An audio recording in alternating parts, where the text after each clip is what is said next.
River Raid 2, developed at Imagineering and released by Activision, 1988.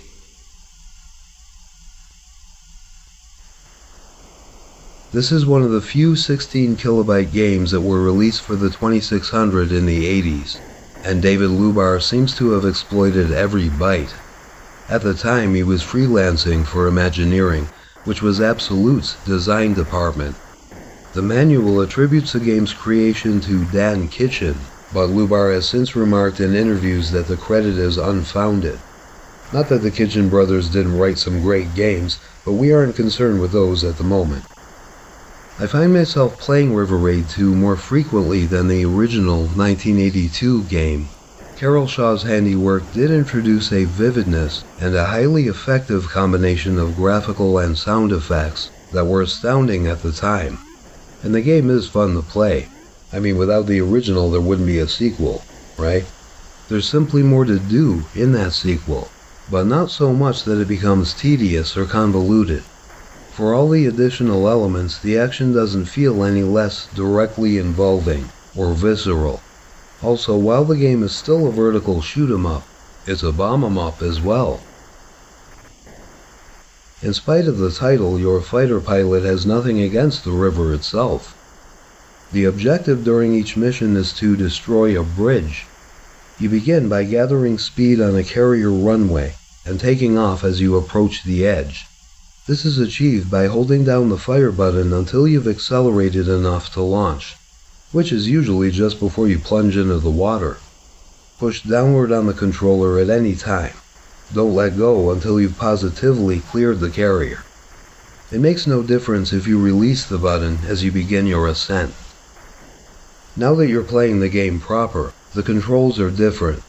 The fire button dispatches your forward missiles, which move to the left and right as your jet does.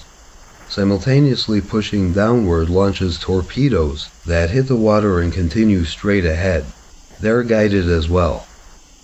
Your missiles take out the black choppers and pink aircraft. The latter are fun to taunt. What kind of color is that for a warplane? Is that why you're banking so slowly? You're doing your nails in there? What's peculiar is that you'll collide with anything airborne no matter what your altitude. Perhaps they're actually very tall, narrow, aircraft-shaped boats. By contrast, the targets drifting slowly below are harmless, unless you fly low enough to crash into one. Your lowest altitude above water is otherwise safe. These enemy carriers, tugboats, canoes, flood zone houses, bedpans, and hypodermic needles don't fire at you. They exist only to increase your score. The enemy clearly hasn't thought this through. The two types of flying foe have been armed, however, so your guided missiles make it a bit tricky to survive your own accuracy. The best tactic is to time your banking so that you sweep in front of an opponent without stopping, firing just before you cross his longitude. This will enable you to dodge his fast projectile while steering your own right into his evil hull. Imagine protecting bridges. The nerve! You can always choose to merely fly past everything, except for the refueling planes, which we'll get to, if you're more in the mood for illusion than shootin'. While that's not as much fun as being destructive, I point it out because the kind of game in which the player has a lot of freedom and can frequently make his own decisions about what to do, within the provided scenario and mechanics, is the best. Upward and downward controller movements adjust your speed. The faster you fly, the lower your altitude. Your velocity has no bearing on fuel consumption. Speaking of which, keep an eye on that gauge. You'll hear a warning sound when you're getting low on fuel. To replenish, fly through the yellow aircraft. With technology like that, those bridges don't stand a chance. Reduce your speed while overlapping one of these refueling planes, so that you receive as much as possible. You can shoot them, but there's no point, as they're worth no points. Near the end of the ocean phase, you'll encounter a lot of flak. In a last-ditch attempt to undermine your confidence, the enemies shout insults at you. Okay, maybe not. Navigate around the flak bursts until you reach the river delta.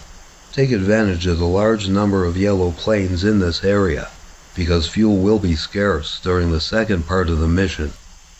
Now you're flying above the river itself, which is often centrally divided by a wide strip of land. The fuel is now floating in yellow buoys, so filling up requires flying low and therefore fast. It's a riskier prospect than refueling in midair. When your altitude's low, you'll crash into one of the intermittently widened strips of borderland if you don't climb or swerve in time. Annihilating a low target is always worth more points than shooting an aerial meanie. This literally goes doubly for the land-based structures in each mission's river phase. On that subject, the abundance of water towers is baffling. There's plenty of water around here. I guess that the enemy is just that unclean. In any case, the towers are fun to bombard, especially considering that yours are the only torpedoes in the world that can skid along land as well as water.